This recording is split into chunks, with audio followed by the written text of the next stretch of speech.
Sometimes we don't know how much our health means to us until we are sick.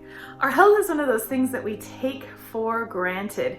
We don't think about the fact that it's easy to breathe, or that we can walk without feeling exhausted, or that our head doesn't hurt. We just go about our day. We're glad we have our health. We just do the things that we're gonna do. But I can remember the first time I had influenza really, really bad, I was shocked at how debilitated I was. I was winded from walking across the room.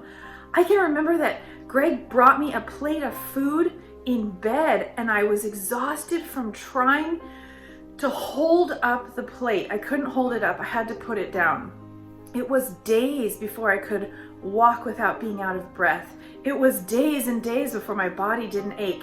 And I can tell you that on that first day when the aching stopped, it felt like life was coming back. I never appreciated my health as much until I had been sick.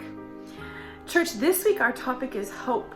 And sometimes we don't feel the need for hope until we have experienced death and loss first. I grew up knowing about heaven, hearing about heaven, learning teachings about heaven, memorizing Bible verses about heaven, and I knew that Jesus was coming back.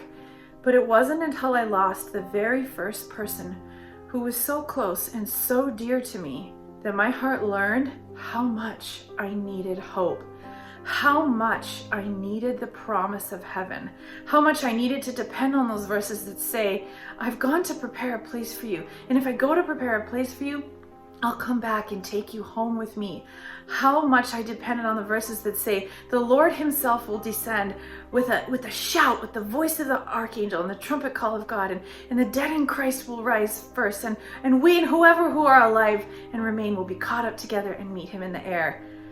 Those verses didn't hit home as hope in my heart until I've experienced death and loss. So last week we studied death and loss, and this week we are moving into hope.